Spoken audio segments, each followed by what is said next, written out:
Well, for the first time in nearly 2 weeks, Karmelo Anthony waking up back at home this morning. Here's a look at the moment when the North Texas teen accused of murder walked out of jail.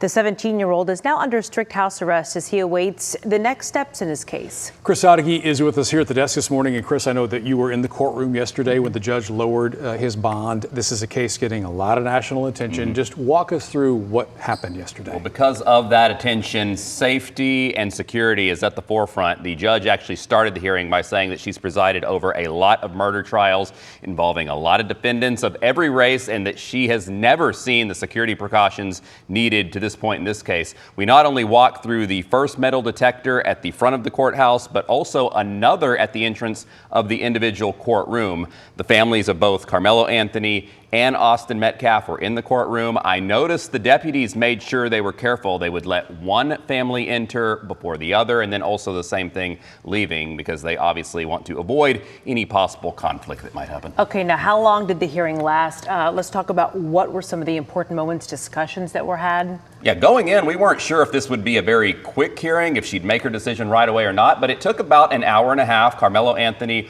was in the yellow inmate's jumpsuit and remained mostly stoic at the defense table, did not show any obvious signs of emotion, and his father was the only one to testify. He spoke about his son's background. His testimony was an effort to prove to the judge that his son would not be a flight risk or pose a danger if he were released on bond. Before making her decision to lower the bond from $1 million to $250,000, the judge made clear bond is not a form of punishment. It does not speak to guilt or innocence. Its purpose is just to ensure the defendant makes his court dates. So let's talk about next steps. We waited quite a while for this one, but again, the attention on this one. What's coming next?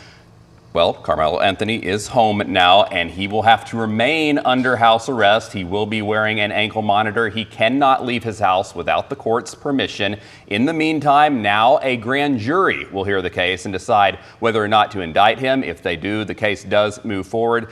Grand jury proceedings, all of them, are always done in private, so we don't know when that evidence will be presented or when we might get their decision.